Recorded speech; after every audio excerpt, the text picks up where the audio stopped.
go time.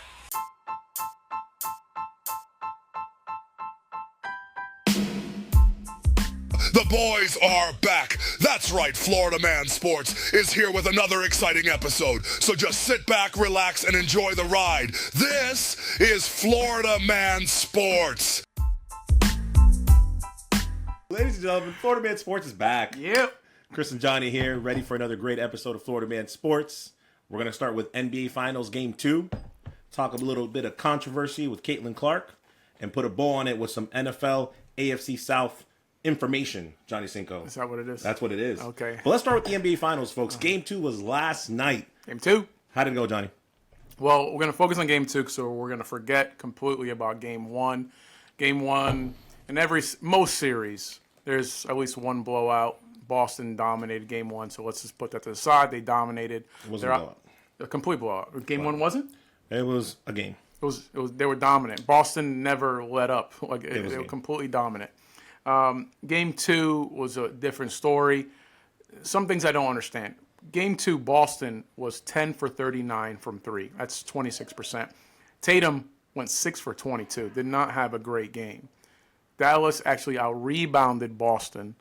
Luka was doubtful before the game, Chris. I mean, you got a message from a tremendous source that let you know that. You know what? I'm gonna be straight up because we're gonna cut the red tape. This guy freaking called. I'm watching the game and he's like, "Oh, Luka's not playing." I'm like, "I'm literally watching him play. Are you watching the game?" But then I remember, Johnny, this is why you don't know about sports. But go ahead. I think anybody who has the ESPN app or anything else got the same notification about an hour before the game that he was doubtful to play, and Right. Luka didn't even have the shoot around. He showed up the last 5 minutes of shoot around there, so it was something to where you've seen Varsity Blues, right, Chris? Yes, I've seen so Varsity Blues. It was a Varsity Blues Who hasn't moment. seen Varsity Blues? He wasn't going to come in, and at the last second, the coach said, "Hey, they give me a little injection. Does everything what I need to do?" And he went out there because he was not ready to play. Still, being doubtful gives the Mavs their first finals triple-double in franchise history. So Luka showed up. Is that true? Franchise history? Yeah, in the finals, first Mavs finals triple-double. If you guys are watching this, I want one of y'all to Google that because sometimes he says things I don't know. Yeah, sometimes I say things. Okay. So Luka was doubtful. He still showed up there. This was the game that they needed. Boston couldn't shoot. Tatum, 6 for 22, wasn't being Tatum. Actually, he's been Tatum in the finals that we all expect, but he hasn't been Tatum in the regular season. Dallas lost this game clearly because Kyrie was a ghost. The dude went 7 for 18, 16 points. He was having trouble getting any type of separation. He was missing shots that he normally makes. He just wasn't making it here. Dallas themselves shot 23% from 3. So you have Boston, who's struggling to shoot threes, and you have the opportunity to capitalize on it, and you shoot worse than them when they shot horribly. 23% for Dallas, 6 for 26. That's Orlando Magic type numbers, Chris. We're never going to get syndication by a Florida local team if you keep bashing. Am I wrong? No. Okay, am I wrong? No. Okay, so Boston had 10 steals in this game that they converted to 15 points. My question is Dallas better than what we've seen, Chris, or is Boston just that dominant? Okay, well, we've seen, folks, what Boston, I mean, we called them from the beginning of the Game 1, even before that they were going to win and they were going to go to the finals. So there's nothing that has surprised me there. We know that they're deep.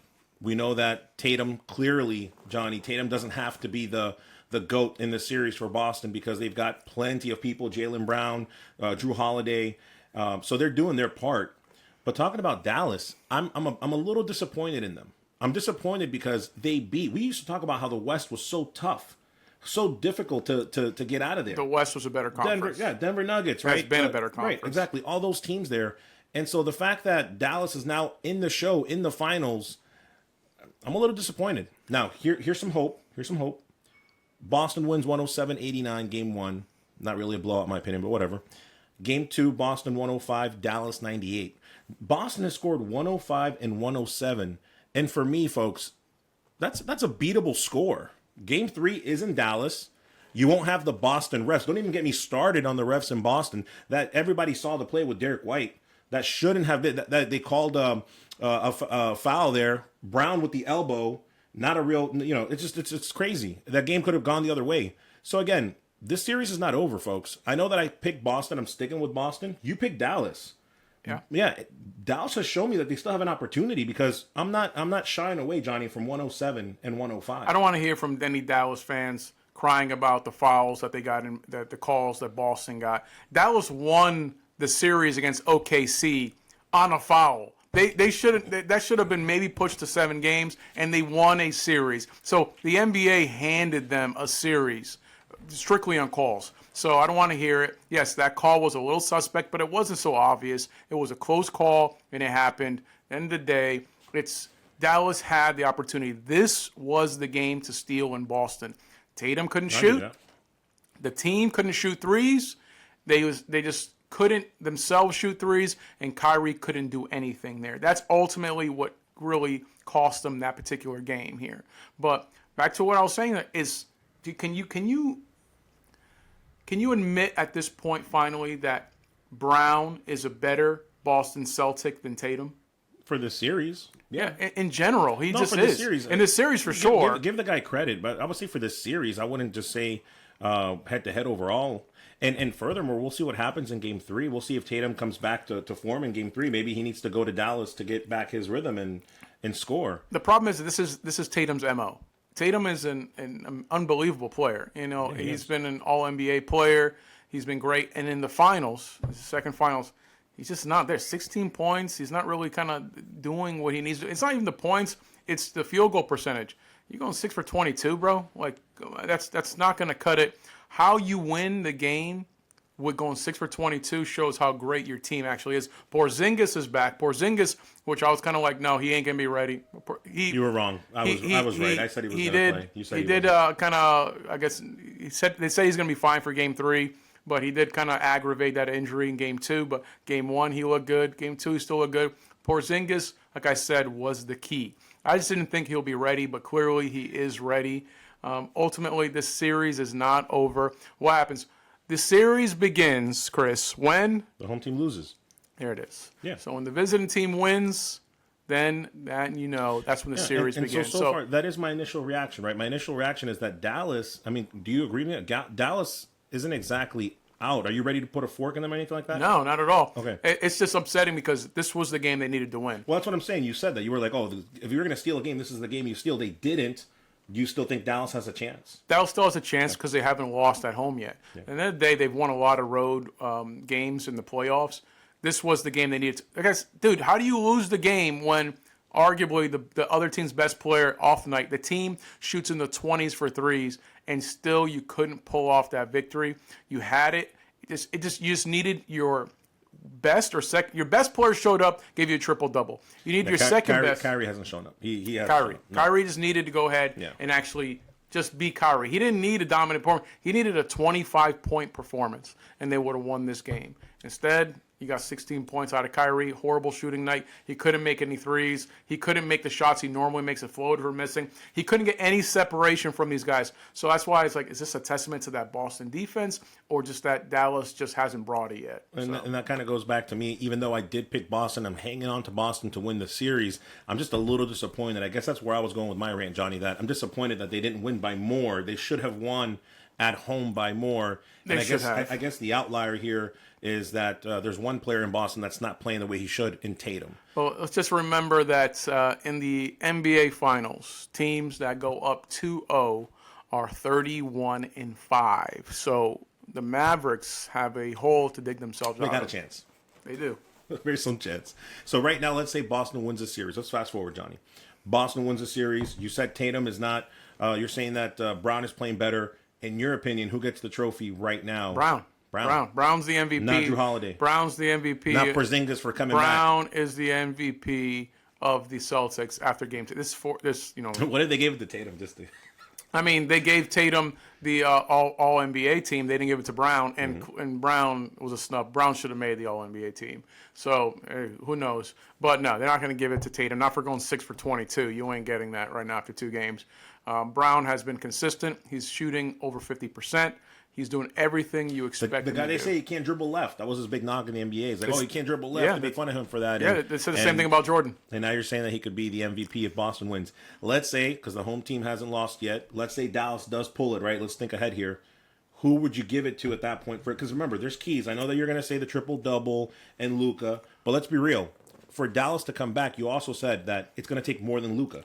So who would get the MVP if Dallas won? No, you can't really ask that question because that question doesn't make a whole lot of sense. Meaning, like right now, we're thinking hypothetical. Of course. If they won, what's going to happen in the hypothetical game? Kyrie Who's going to show Irving up comes there? back. Washington going to go and start shooting up a bunch of threes and light it up. There's a lot of things that can happen, but Kyrie needs to be the Kyrie that won the Cavaliers that championship. So he needs to be that guy to give Dallas a chance. So Luka has to have a good game. Kyrie has to have a good game in order for the Mavs to beat the Boston Celtics. You can't have one. It can't be one. It's the same thing I said last series. It was like they have to both show up. And when they both show up, Dallas almost always wins.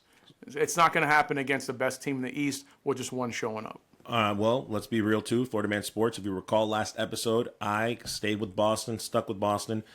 Jonny, no. I'm sorry, sir. Okay. You picked Dallas. Okay. So now I ask you, Mr. Johnny Cinco, are you ready to show the audience what I've said for everything you like to do? Are you ready to flip flop and go back to Boston, or do you want to hang your hat? It's not how it works in the finals. Is what it is. You want to sit here and say want to sit here and say flip flop, where it's kind of like we're watching a series and we make a call to show all your flip flop. No, it's just like anything else. Like it's like a list. You make a list. It's just he says flip flop, but then the same breath. He'll go ahead and pick the Braves to win the Nationals, who win the National League. And then the last episode say, I'm switching to the Phillies. So you can say whatever you want because it's fine because things change. And when major things change, you're going to make those, you're going to adjust your pick. Yeah. Now, you can adjust the pick after a game or two. You're not adjusting the pick. So now after game 2, I'm not ready to move off of Dallas. Dallas needs to make some serious question, Johnny. Answer this question. Adjustments. Perfect. They do need to make adjustments. We both agree that Kyrie Irving, among others, got to step up. So let me just ask you just a random. I don't need you to flip-flop. Just answer directly. Who's winning the series right now, Johnny? Dallas is still my pick to win the series. That's what I hear. Boston has been the most dominant team all year. So that's why we picked preseason Boston. We picked Boston to win the championship preseason. FM Sports picked Boston to win the championship going into the playoffs. But with everything Dallas went through, they went through such a tough road to get here. I gave them, the credits. Like, you know what? You're going to pull it off. You're able to beat all these better teams. And clearly, not always the better team doesn't always win. But in a 7-game series, it's about matchups. So now that's what I'm trying to figure out. Is it a matchup issue? Is Boston so dominant or just Dallas off? So after 2 games, Boston, game 1, dominance. Game 2, Boston was still relatively dominant. They had the lead for most of the game, but Dallas had their chances. Dallas just couldn't execute at the end. They couldn't make the threes. Kyrie couldn't make his shots, and those things really cost this Dallas team from winning Game 2. So Game 3 is going to give me all the answers I need. Obviously, they go down 0-3. The series is over. So I expect Dallas to come back at home to go ahead and show who they really are, and we'll come back to this next week. The series should be tied 2-2. So here's what I'll say about the next games, and this is kind of ties in everything that I've been saying about this series, that Boston has left a lot of meat on the bone, if you will, in part because of Tatum. And so here's what's going to happen, folks. I'm going to stick to exactly what I said. I said Boston. It was Boston in 6, I believe, is what I said last week. I'm sticking to that, and I'm going to tell you who's going to win the MVP. It's going to be Tatum. You actually said 5 or 6. You said 5, 6. I pick one. You made me pick one. 5, 6. You made me pick one. Okay, fine. I'll pick him in 5 then. Okay. Either way, Boston is winning this, and Tatum is going to win the MVP, and here's why. Tatum isn't winning the MVP. This goes back to my whole point. He's shooting 30%. He had 2 bad games, but now they're going to go into Dallas. Tatum's going to get his rhythm back. He's going to blow him out in Dallas for both games. Guaranteed. You're going to see. They may not win both games, but he's going to blow them out in both games, and he's going to win the finals MVP because he's going to play up to the level that he should. Now, this is going to be a Florida Man exclusive, so in a couple of weeks, you're going to be like, dang, Christian, you were right. Just letting you know. Okay, so Tatum is not winning the MVP. You heard it here first. He's not winning the MVP. He's like anything else. He dug himself. Listen, the game goes 7 games. He has 5 more games, and he goes off and somehow does something. Is a very small chance. It's just not going to happen. It's not. If I'm saying 5 or 6, he's going to have 3 more games. We'll let the games play out, but that's my MVP pick. And of course, I'm sticking with Boston. You're wrong. Switching gears, folks. Still sticking with basketball here. WNBA and Caitlin Clark. unless you're under a rock, folks, just broke out that the team, well, they were expected to announce it at a certain date, but the Olympic Committee. Yeah, they were expected to announce it, and it leaked, right? And so names came out, and Caitlin Clark was not one of them. Worldwide reaction about this, Johnny. I'm very adamant about my position. Where do you stand on this with Caitlin Clark being snubbed from the Olympic team? Well, the best college player and the only reason anyone pays any attention to the WNBA was left off the Olympics coming up in a couple months here. It's a head scratcher here. Now, Clark isn't the best player in the WNBA. I'm not trying to say that here. But she's far from being a scrub. Okay, she's a good, very good player right now as a rookie in the WNBA, but has transcended the sport. You know, if you think of the Dream Team, when really it was an opportunity to really take the NBA to the next level, even the Dream Team had Christian Laettner. Now, you're telling me that in the NBA there wasn't a better player than Christian Laettner? Of course they were. But even then, the NBA, real professional leagues, understood that, you know what, no, we still want to go and showcase our youth, showcase what we have in the next generation coming forward, because those things matter. But Christian Laettner wasn't Caitlin Clark. Christian Laettner was amazing on Duke. But Caitlin Clark has revolutionized women's basketball. Say whatever you want, she has. And for you to leave her off the team, just from a business perspective, it's idiotic. It doesn't make any damn sense. You're going to take... Listen, I've watched more WNBA games than I ever have in my life. And I'm sure there's millions of other people in the exact same boat to where, no, because WNBA, I'm sorry to say this, before Caitlin Clark was boring. I've tried to watch a couple games. It was just boring basketball. She does something that other people can't do. Okay, she makes it exciting, and say whatever you want. There's been some hiccups here and there, but she is the face of the WNBA and has just tons of haters. Tons and tons of haters. The Olympic Committee, they gave some asinine reasons as to why they weren't going to go ahead and put her on the team. I'm not even going to mention them. You can look them up. It's just so ridiculous. At the end of the day, she can ball. Right now, she's what? Averaging 16 points, 5 rebounds, 6 assists. They went instead with a 42-year-old Diana Taurasi. And Diana Taurasi is a GOAT. You watch her from UConn going into WNBA, she's amazing. Right now, still at 42, averaging 16, 4, and 1. You know, right there close, Caitlin Clark has better numbers. And then more so, Grindr. They actually went ahead and brought in Brittany Grindr. Brittany Grindr, who shouldn't be allowed to leave ever again, sports-wise, to leave the country, who hasn't even played all season. She's played in one game in the WNBA. They put her ahead of Caitlin Clark. This thing just drives me nuts. I hate it when, you know, if you have women, this particular league is full of Tonya Hardings. It's completely full of Tonya Hardings who are just hating on Caitlin Clark, doing whatever they can to keep this kid down. I don't understand it, Chris. Do you? You're so old that people don't really know who Tonya Harding is. Okay, well, they can look it up. No, they don't know. You got to know our demographic here, buddy. But look, folks, I agree with you, Johnny, but I agree with you for so many different reasons. Let's look at her as a player first of all. When you say comments like, "Oh, I've watched so many more WNBA games because of her," then you're only watching games that she's playing in.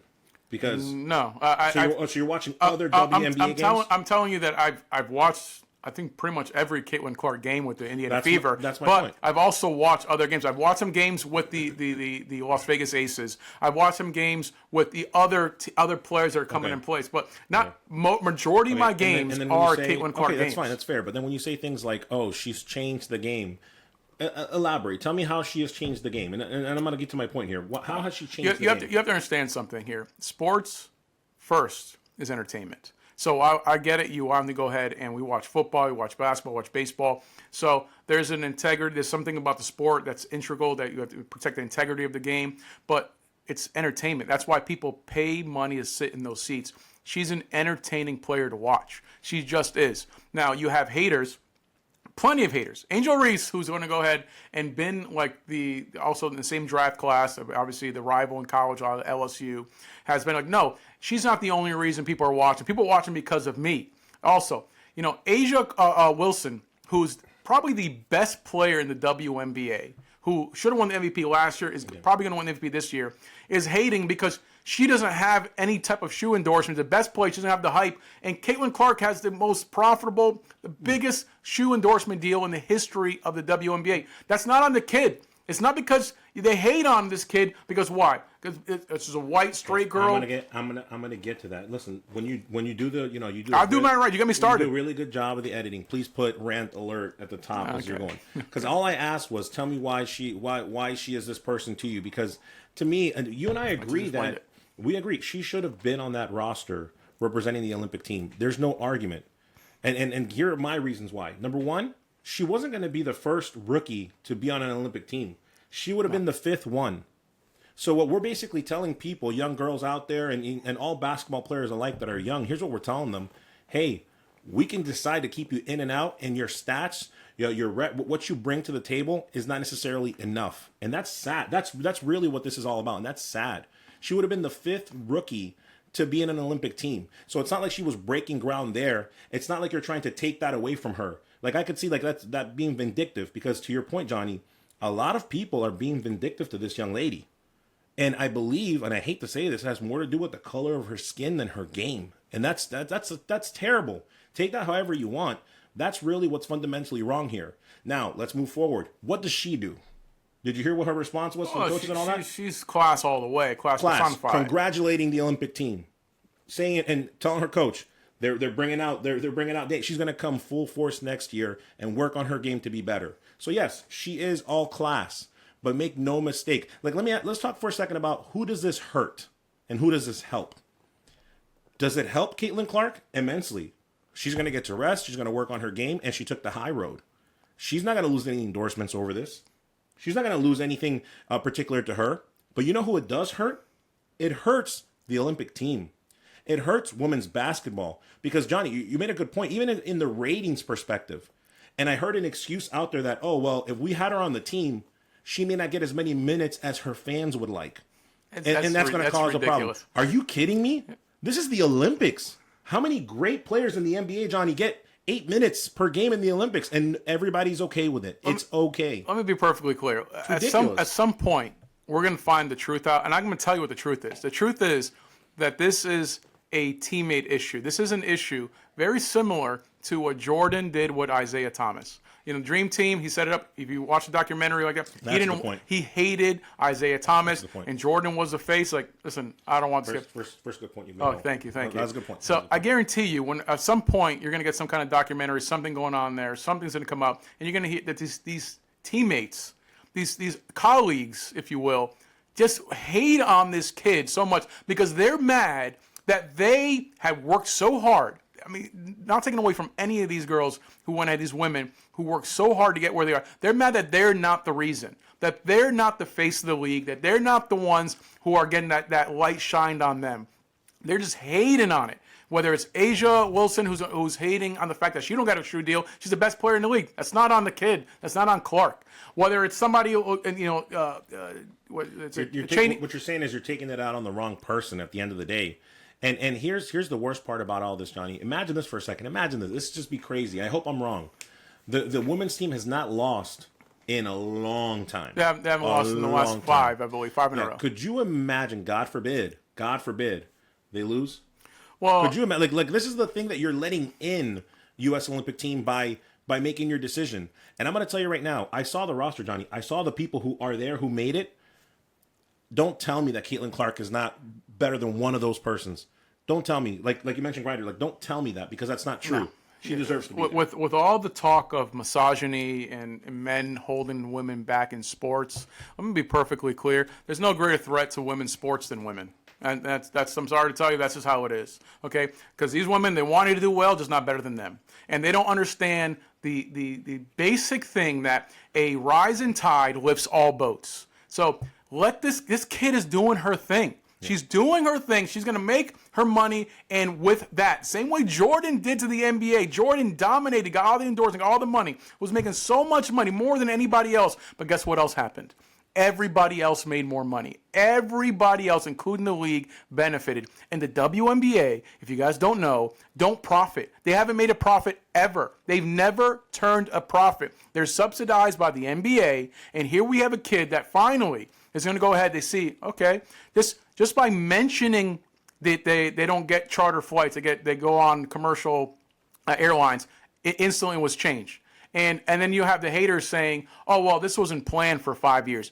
It wasn't plans for 5 years? There's plenty of things in plans. For 5 years, it's a plan, and then instantly it was changed. Why? Because one player changed the decimal point. They changed it to where like, oh, you know, maybe we're profitable. Now we can actually go ahead and do these things here. We can make these changes to better everyone else. And instead of embracing it and compete with her nonstop, of course, on the court and embracing what she brings to the game, you want to go ahead and hate on her. And that shows clearly what that game, what that big thing where Carter kind of hip checked her and she fell down. People were complaining that they brought a bunch of video up to where she's getting fouled so hard.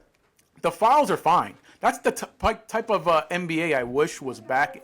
The type of WNBA that I wish was back in the NBA. Yeah. That's fine. That's not the problem. The problem is that then after the game, they go ahead and speak to Carter and say, hey, I'm not talking about this. I'm not answering any questions regarding Caitlin Clark. And then goes on social media and bashes the kid, saying she's trash. The only thing she brings to the game is a three. She brings nothing else. Nobody knows who you are, Carter. Yes, the diehard WNBA fan, all 12 of them, before Caitlin Clark, know who you are. Everybody else doesn't know who you are. Stop hating on somebody because they're bringing eyeballs to the game. They're bringing money to the game. They're bringing everything to the game that you couldn't. Instead of embracing it and cashing that check, you want to sit here and hate on this kid because she's a white girl, a straight white girl, that you think that, no, it should have been me. It should have been me. It wasn't you. It was Caitlin Clark. Embrace it because this is a generational talent and really ride that way, but you refuse to. Like I said, I still hope the U.S. Olympic team wins out because, again, at the end of the day, I am pro-America, pro-USA, and I want to be clear when I bring up because with racism, you got to walk that fine line. The reason why I bring that up, Jonny, and please correct me if I'm wrong, please correct me. You can't knock on her game. You can't knock on her statistics, on the history. You can't knock on the fact that she would have been the first rookie because there's been 4 already. So there's there's players on the roster that have not played in 8 months because of injury. Like, I've seen the roster.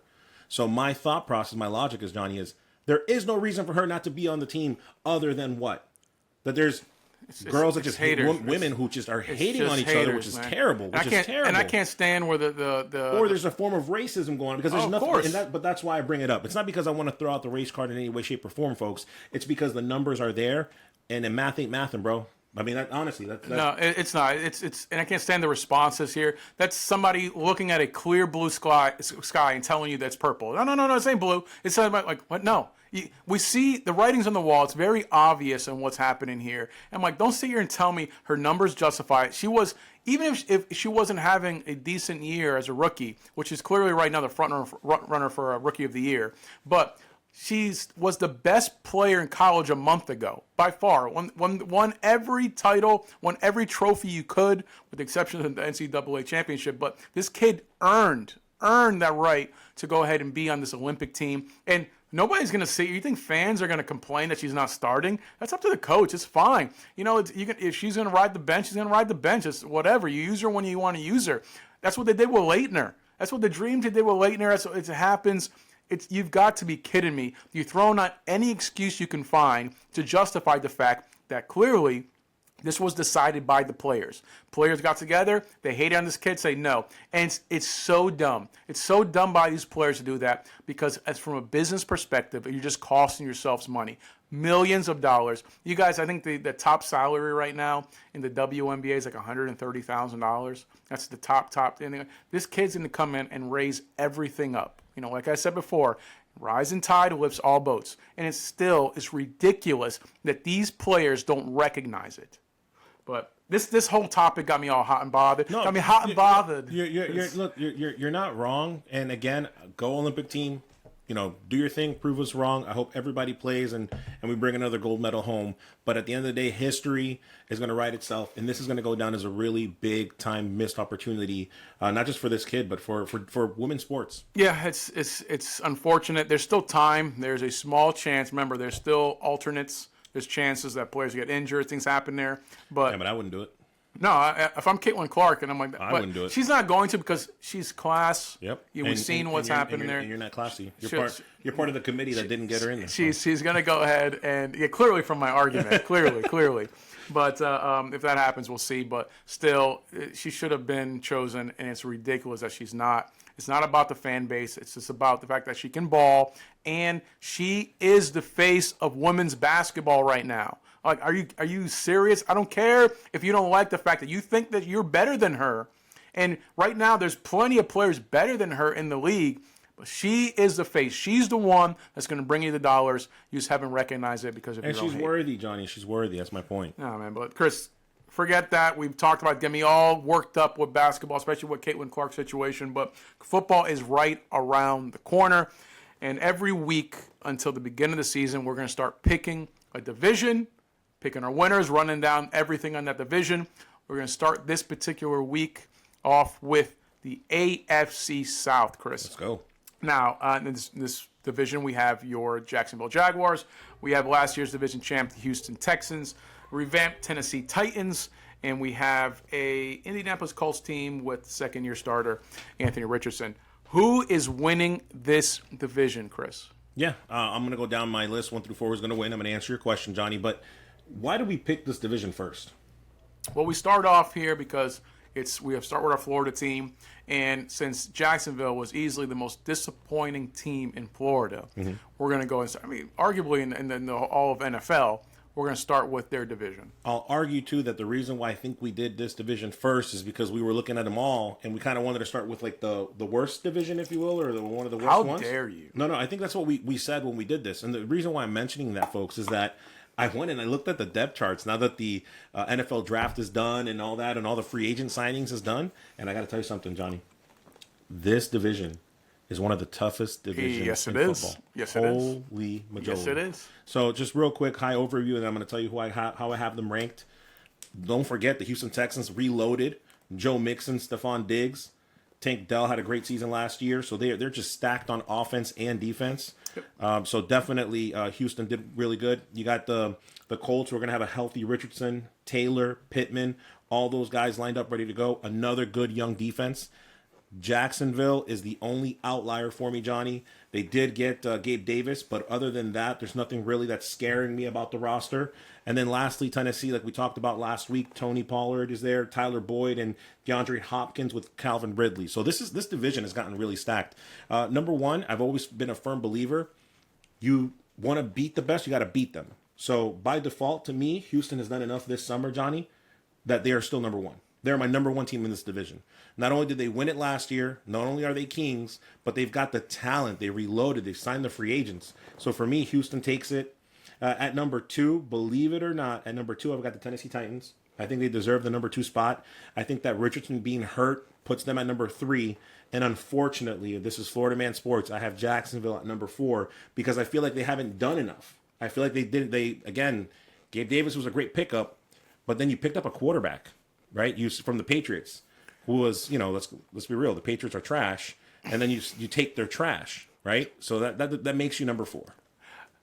For me, listen, I had looked over this division, and I had tried everything. That's what happens.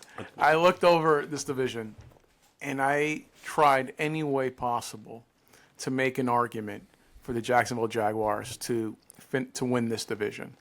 And it's just not there. Whenever we discuss, the show we're going to do here, and we discussed, the AFC South and how we're going to game plan this, we don't talk to each other. We kind of do our own, research, our own thing. We try to figure it out, and we want it live on the show here so that you guys can listen to, our thought process live. We have the exact same lineup for the AFC South. So FM Sports agrees on that, how the AFC South is going to break down. The reason being is same order? Exact same order. Wow. The reason being is that the Houston Texans were the best team in the division last year with that rookie. The rookie has a year under his belt, and they revamped. Obviously, picking up, Diggs, that just makes it so much better, this team. Tennessee, in addition to what you mentioned with Pollard and Ridley, they also picked up the Kansas City cornerback Snead. This Tennessee team you have Mayo in his second year, Mayo Levis, like I like to call him. But like Mayo Levis in his second year, it's going to come down. He has all the tools. The defense is going to be there. The running game is there. Everything's in place for Levis to succeed. So I have them at that too. Colts there with Jonathan Taylor back healthy, Richardson looking promising in his second year. It's the same thing. The reason I have Jacksonville, and I really try to look at it and say, no, I want them to rebound. They missed their shot. I spoke about this previously in previous podcasts to where the Jacksonville Jaguars, they should have won. Yes, 2 years ago they snuck into the playoffs, won a playoff game. Last year was their year, and they just couldn't pull it off. They couldn't do it. And how do you expect them to? Gabe Davis is the dude they got. They replaced Calvin Ridley with Gabe Davis, which Chris has been telling you beforehand that this is an upgrade. I see it par for the course. I see Gabe Davis at best is going to be exactly what Ridley gave you, which is not much. And at the end of the day, I expect Peterson at the end of this year to be fired. This is the last year. He had his chances, and he failed miserably. Looking at the schedule, tell me what games they're going to win, Chris. So before we go into that schedule, sticking with again, because this is Florida Man Sports and sticking with the Jaguars, Johnny. I mean, let's be real. Like, tell me, you're saying that you think a coach is going to get fired. This is last year. This is a real question. Why, when you have to address things in this team to compete with Houston, to compete with Tennessee, why was there outlier to get Mac Jones? Honestly, I'm not trying to dog. I'm like, seriously. Gabe Davis, everybody understands. They drafted Brian Thomas Jr. He's going to be a heck of a wide receiver there. They drafted a lot of rookie talent that they're going to need to develop this year to come out of this. But why is there why Mac Jones? Well, nobody wants to play in Jacksonville. I'm sorry, but nobody does. And Mac Jones is a Jacksonville native. So he's from Jacksonville. He's from there. And the fact that they got him cheap. I mean, Trevor Lawrence got injured last year. He missed a few games. So they think that at the end of the day that the Patriots didn't handle Mac Jones the way they should have. Mac Jones was a tremendous quarterback in Alabama. So they think that they can fix him. So we'll see. You agree with this, even though the coach may be fired and it may not even matter. You see what I'm saying? It doesn't make sense to me. At the end of the day, you need a competent backup. So if Trevor Lawrence, he knows this is his last year. If he doesn't do something, Peterson. If Peterson doesn't do something this year, he's his last year. So you got to have some contingency plans in case Lawrence goes and gets injured like he did last year. So the Jacksonville was on a run last year. They were like I said plenty of times, 99% chance to make the playoffs last year, and they choked. They were on a run. They had one of the easiest schedules last year. 8-3 at one point, a 99% chance to make the playoffs, and they blew it horribly. And you can argue that Lawrence got hurt, their backup wasn't competent, so they believe that Mac Jones is competent. And the price tag, they figured why not go for it there. But so for the schedule, you're saying for the Jaguars, do you want me to give you the schedule? No, I have the schedule here, but give me the record. You want to go one by for one, me, I've mentioned this before, but I looked at the schedule. Week 1, Dolphins. Then I was going down to Browns, Bills, Texans, Colts, Bears, Patriots, Packers, Eagles, Vikings, Lions, Texans, Titans, Jets, Raiders, Titans, and Colts. Our fans, we got a call. They're saying that they could Google this. Where are you going with this? The point is that I only have them winning 4 games. They're going to go ahead and win. I got 6. They're going to win against the Patriots. Hitchers are young. They're going to win against the Vikings. They're going to go ahead and split at least one game with the Titans. With the Colts. They're not winning this game. With the Colts, they're going to win that, and they're going to beat the Raiders because they're the Raiders. So those are the only games that have them winning. So ultimately, you may squeak in another game or two. Yeah, so I got them with 6 games. So what are we talking? 4 to 6 games? That's not winning a division. That's to your point. That's how a coach gets fired. Yeah, that you're not going to. You miss your shot, Jacksonville. You had it. You had several opportunities to really make a run. You made a run that first year just out of talent and a little bit of luck. You were down by 20 some odd points at half, 28 to nothing or something against the Chargers at halftime in the playoffs, and you came back and won. That took some skill and some luck, but you got in there and you did what you needed to do. Last year, you just collapsed. And it wasn't the fact that you lost. If you made the playoffs and lost, you still will be okay this year. But just the collapse you had. And then this year, you're going to have this is a tough division. It's a tough division.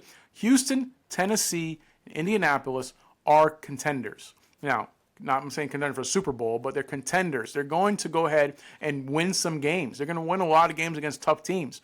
And the Jacksonville Jaguars, I'm sorry, are just not a tough team anymore. Well, let me just remind people, too, Florida Man Sports, we did pick Boston. Very happy. I know we said that before. I think we've picked other teams as well as far as going into the playoffs and winning championships. I think, didn't you call baseball as well? Yes. We got the Rangers. I called early on before anybody said anything else. The Rangers are winning the World Series. So suffice that to say, this is very important that now Florida Man Sports is telling you ahead of time before the preseason. Isn't that right, Johnny? That because we both picked the same team. The Houston Texans are winning this division, folks. Houston Texans are winning the AFC South per FM Sports.